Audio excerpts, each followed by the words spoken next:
I am incredibly impressed with the work in particular that Joe Kinsey did, allowing two different Penn women's swimmers to come out and tell their story of why they are opposed to having a transgendered swimmer on their team.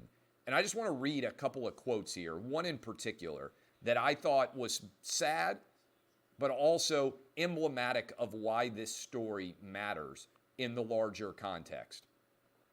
In particular, we had one of the women speak out and tell her story about what exactly was going on. And this is an amazing quote. It's also wildly inappropriate that we could ever find ourselves here as a sporting public. This Penn women's swimmer said, and again, this is an amazing quote. And by the way, nobody else would do this story. Nobody else in sports media would even allow these women to speak out. I want you to think about that for a minute. Not ESPN, not CBS, not NBC, not Bleacher Report. None of them, other than Outkick, would actually cover this story. None of them would allow women swimmers to speak out against the idea of a biological man setting records in their sport. Here's what she said, one of the girls.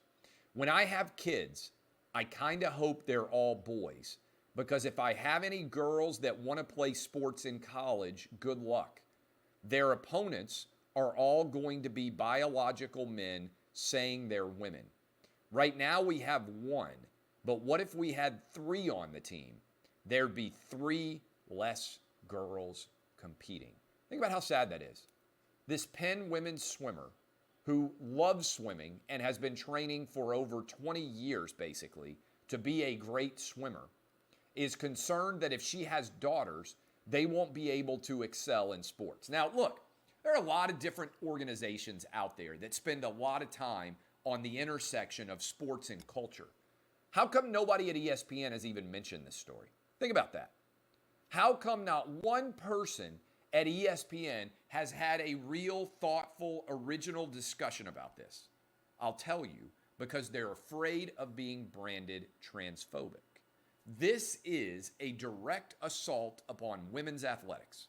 All these people out there that claim to care about Title IX, all these feminists, they're not going to speak out about a man biologically crushing all of these female swimmers. The all-time NCAA records for women potentially are going to be broken by a man. They are going to write him into the record books. Now look, I don't have any problem with people changing their gender.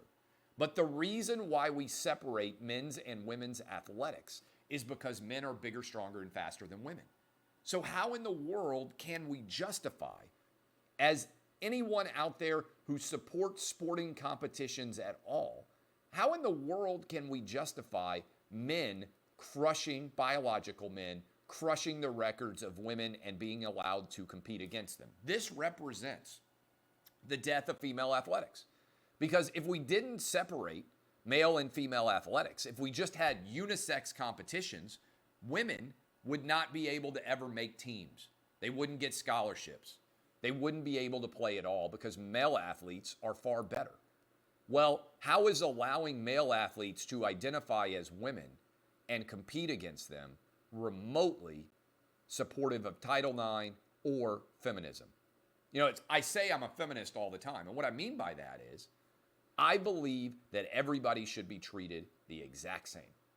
Male, female, gay, straight, white, black, Asian, Hispanic. I don't pull punches or treat anybody differently based on their identity. How many other people in sports media can you say that about? And what in the world is going on that women's athletics is being directly destroyed by transgender athletes, like this one in swimming, being able to compete and dominating? It's a failure of the NCAA. It's a failure of our society. It's a failure of our culture that we are telling women, you can't win. We're going to allow biological men to dominate all of your sports. It's outrageous. It's outlandish. And by the way, these girls and many people in sports media, I'll be quite honest with you, are terrified to actually put their name behind their opinion. because they're afraid of being called transphobic or being accused of not being inclusive enough. Well, guess what? There are two sexes when it comes to sports, men's and women's. And if you are not a man or if you are not a woman, you should not be competing against one of the genders on the other side, right? Biologically, whatever your gender is, that should be how you compete forever, in my opinion. And if you don't do that, then you are going to destroy women's athletics. We are going to allow far left-wing transgender agendas to destroy women's ability to compete at the highest level.